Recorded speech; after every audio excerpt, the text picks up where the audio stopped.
If you think clutter is your biggest problem, you might be wrong. It might actually be your best teacher. Imagine walking into a living room split right down the middle. One side a little messy but full of warmth and history, the other side spotless but strangely cold and lifeless. Which side feels more like home to you? After 60, clutter isn't just a pile of things. It's a record of your routines, your priorities, and the moments you've chosen to hold on to. The trick isn't to declare war on it, but to understand what it's trying to tell you. Sometimes that stack of magazines is really a sign that you still crave learning. That box in the hallway? It might be your reminder to finally tackle the family photos you've been meaning to sort. Have you ever looked around your home and thought, I just can't deal with this? Drop into the comments and tell me which room challenges you the most right now. Because by the time you reach the end of this video, you'll see that clutter isn't here to trap you. It's here to guide you toward the home and the life you actually want to live. Meet Delphina Ward, a 72-year-old retired school librarian from the coastal town of Newport, Oregon.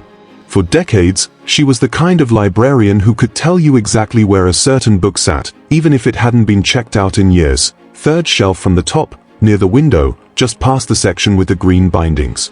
Her mind was a map of order and memory. Yet in her own home, that order didn't seem to exist anymore. Over the years, her living room had quietly transformed into a patchwork of her life's chapters, shelves brimming with novels she couldn't part with, boxes of family photographs stacked in corners, half-finished quilting projects resting in baskets. It wasn't chaos, but it wasn't easy to navigate either. Every item had meaning, but it also took up space. The craft table by the window was layered with fabric swatches and spools of thread from when she sewed holiday gifts for her grandchildren.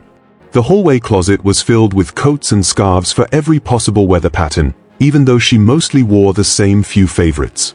And on her dining table sat an ever-present pile of temporary papers, recipes clipped from magazines, letters from old friends, and church newsletters she intended to file but never did. She wasn't a hoarder, far from it. She didn't have floor-to-ceiling stacks or rooms she couldn't enter. Instead, she was like so many seniors in America who've lived in the same home for decades, surrounded by memories, habits, and items that told her life story, yet unsure how to make them work for the stage of life she was in now. The problem wasn't that she couldn't let go, it was that she didn't have a system that respected her history while making her daily life easier. In recent years, she noticed herself hesitating to invite people over. Not because she didn't love company, but because the thought of someone navigating around her sewing cart or glancing at the growing paper pile made her uneasy. She missed hosting her book club. She missed the laughter in her kitchen.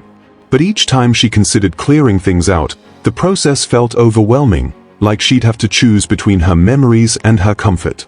Then came the shift. A casual conversation with a neighbor about zones in the home planted a seed in her mind. What if the problem wasn't the clutter at all?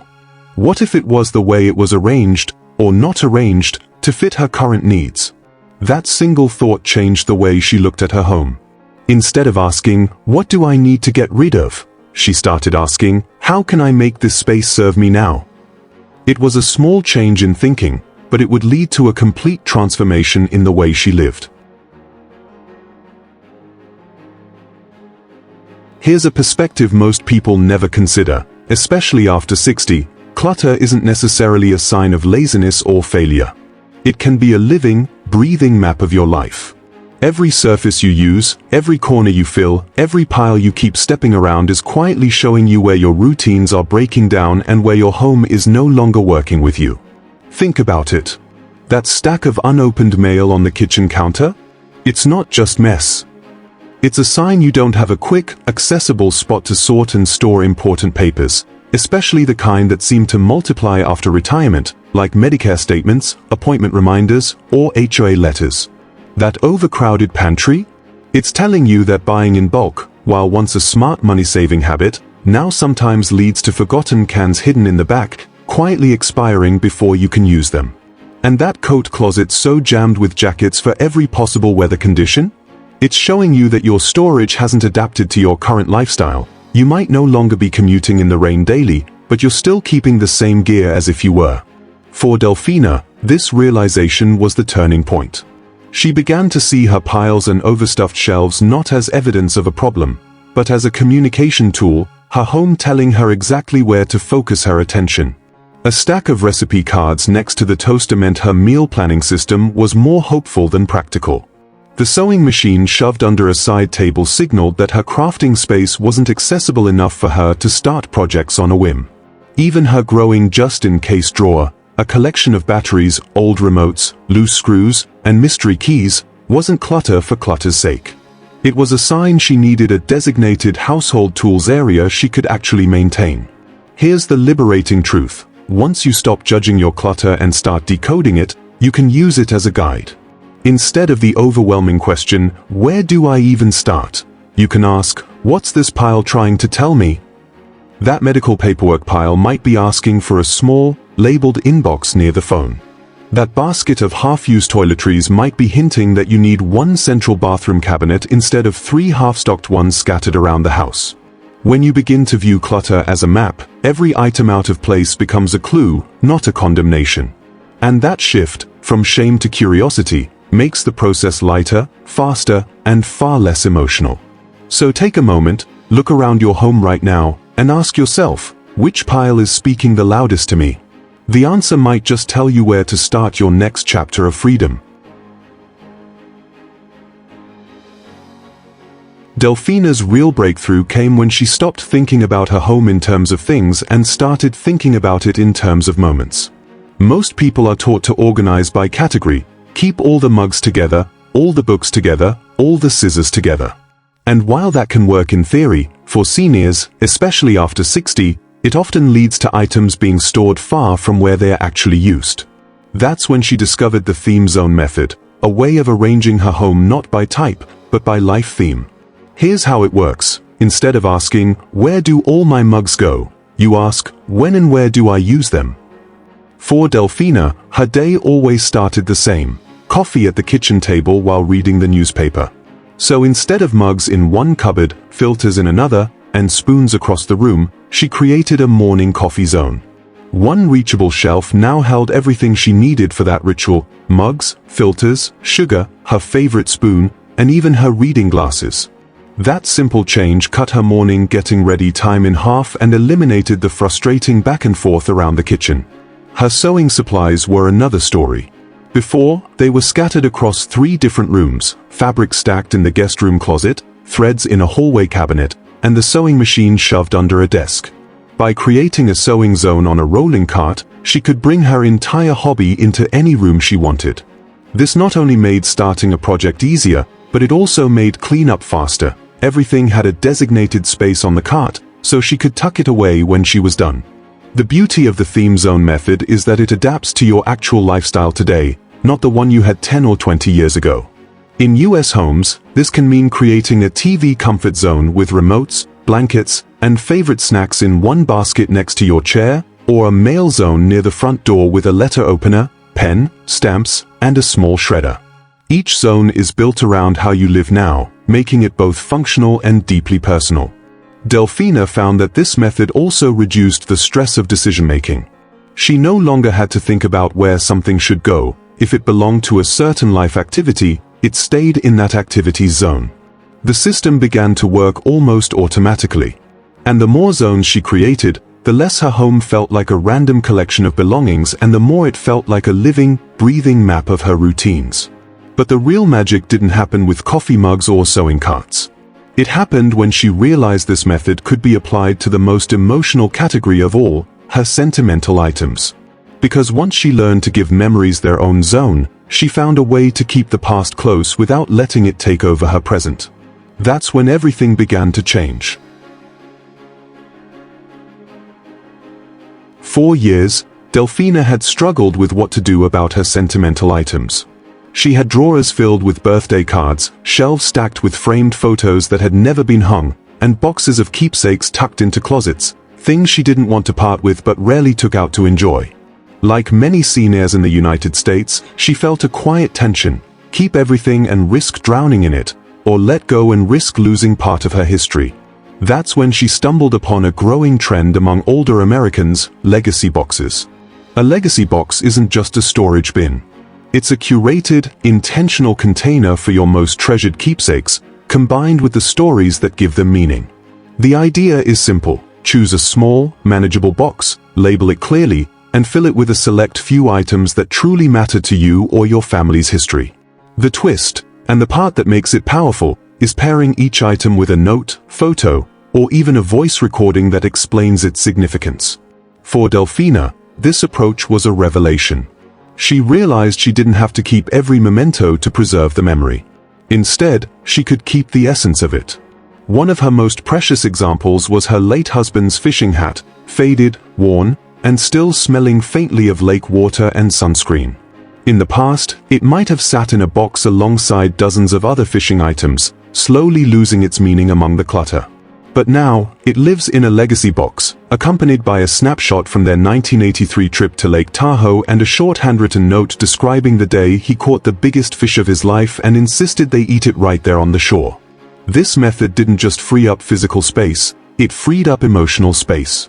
Instead of being buried under piles of keepsakes, Delphina now had a small, accessible collection she could pull out and actually enjoy.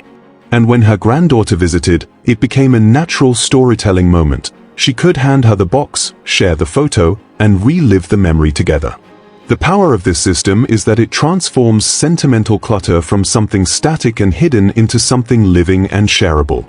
You're not just keeping objects, you're keeping their stories alive. It's also a gift to the next generation. Instead of leaving behind dozens of boxes for family members to sort through in confusion, you're giving them a curated collection of memories they can understand and treasure. So if you've been holding onto a garage full of sentimental items, try asking yourself, which of these truly tells my story? Choose the pieces that make your heart swell, then take the time to attach their history to them. The rest can be photographed, digitized, or passed on. Because at the end of the day, it's not about keeping everything, it's about making sure the right things are kept in a way that can be enjoyed now and preserved for the future. What about you? What's one sentimental item you could never part with? And if you could pass it on today, what story would you make sure it tells? One of the most surprising and life-changing shifts for Delphina came when she stopped thinking about organizing purely in terms of where things fit and started thinking about how far she was willing, or able, to move to get them. This was a quiet but powerful realization. After 60, mobility isn't something to take for granted. The energy, balance, and strength we once had to reach, bend, and stretch for items isn't always the same as it was 20 years ago. And yet, most homes are still set up as if nothing has changed. Delphina began paying attention to the little frustrations that had crept into her days. She noticed how often she had to bend deeply to get a heavy casserole dish from a low cabinet. She realized that the things she used every single day, like her favorite saucepan or the tea kettle, were often stored in awkward places that required her to reach above her head or squat down. Even something as simple as setting the dining table could mean 5 trips between the kitchen and dining room, each time juggling dishes or silverware in her hands. That's when she embraced the idea of movement-based organizing, arranging her home based on the physical effort it takes to use it, rather than the traditional everything in its category approach.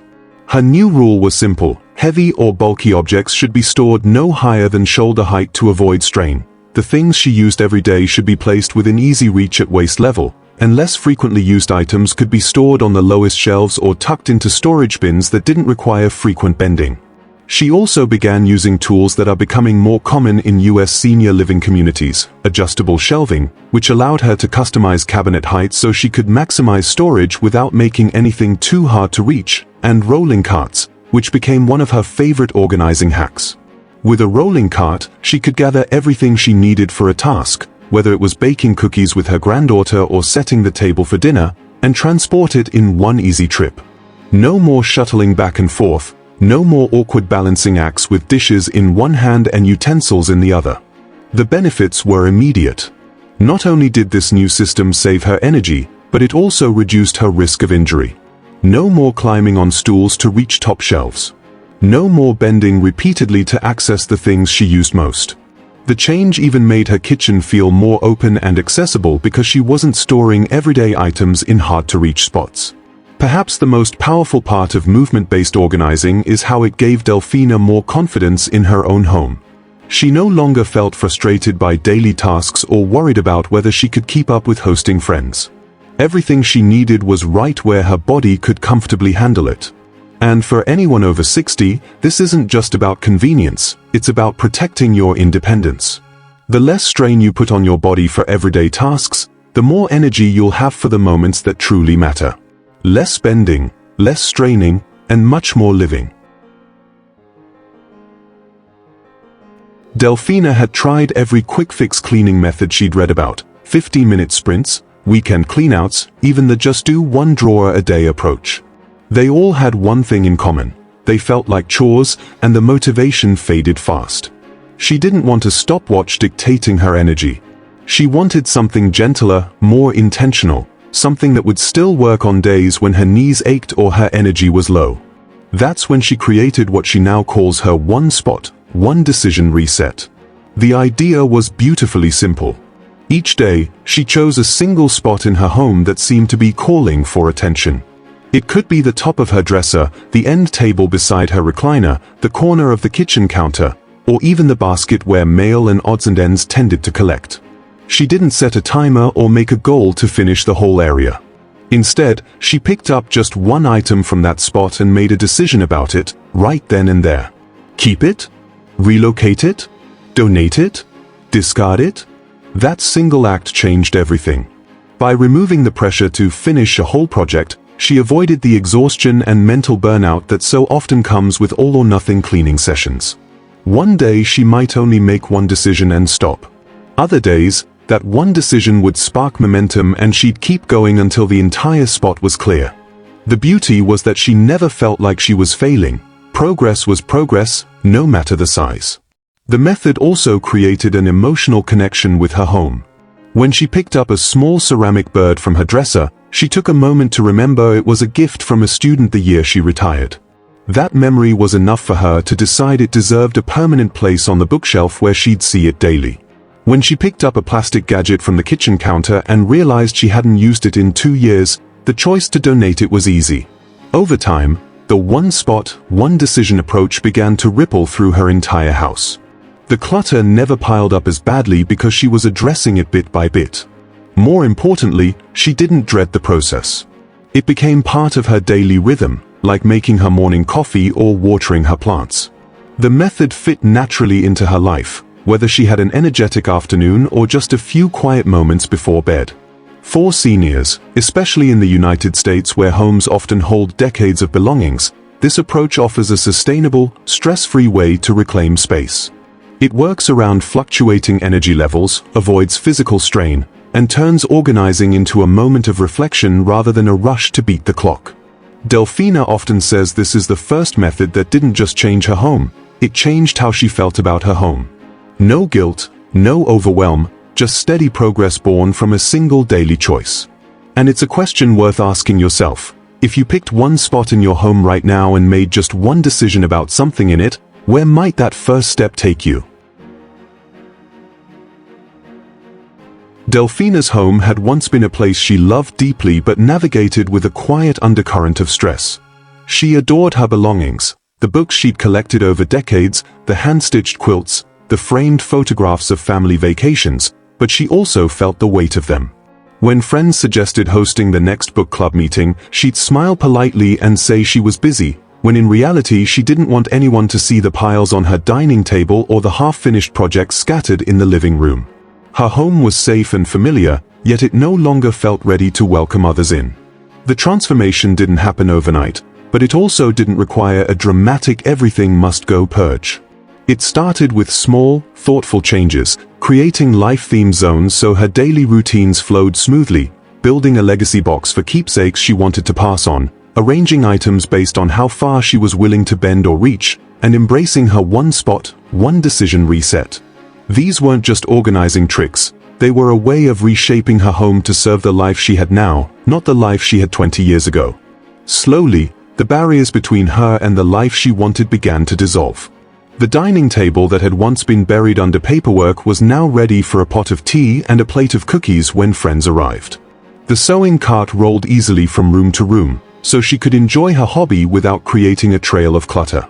Even her sentimental items, once packed away in boxes, were displayed or stored in a way that invited conversation and connection. The first time she invited her book club back, Delphina didn't feel the need to apologize for her space. She didn't rush to hide things in closets or close the doors to certain rooms. Instead, she welcomed her friends in, offering them comfortable chairs and the kind of warmth that comes from a home that's both lived in and lovingly cared for. The laughter around her table that evening felt like a homecoming, not just for her friends, but for her as well. The difference wasn't just in how her home looked, but in how it worked for her. Everything had a purpose and a place. She could find what she needed without searching through stacks or digging into bins. Her keepsakes no longer carried the guilt of taking up space. They were curated, intentional, and easy to enjoy. And with less time spent managing clutter, she had more hours for the things that mattered most: reading a good novel, crafting gifts for her grandchildren, or simply sitting by the window with a cup of coffee, watching the Oregon rain. For Delphina, the lesson was clear. After 60, your home should be a partner in your life, not a puzzle you're too tired to solve. When you stop seeing clutter as an enemy and start seeing it as a guide, it points you toward what matters most, and helps you shape a space that supports your happiness and independence. If this gave you a new way to look at your home, hit like, share this with a friend over 60, and subscribe, because your next chapter should be lighter, freer, and truly yours.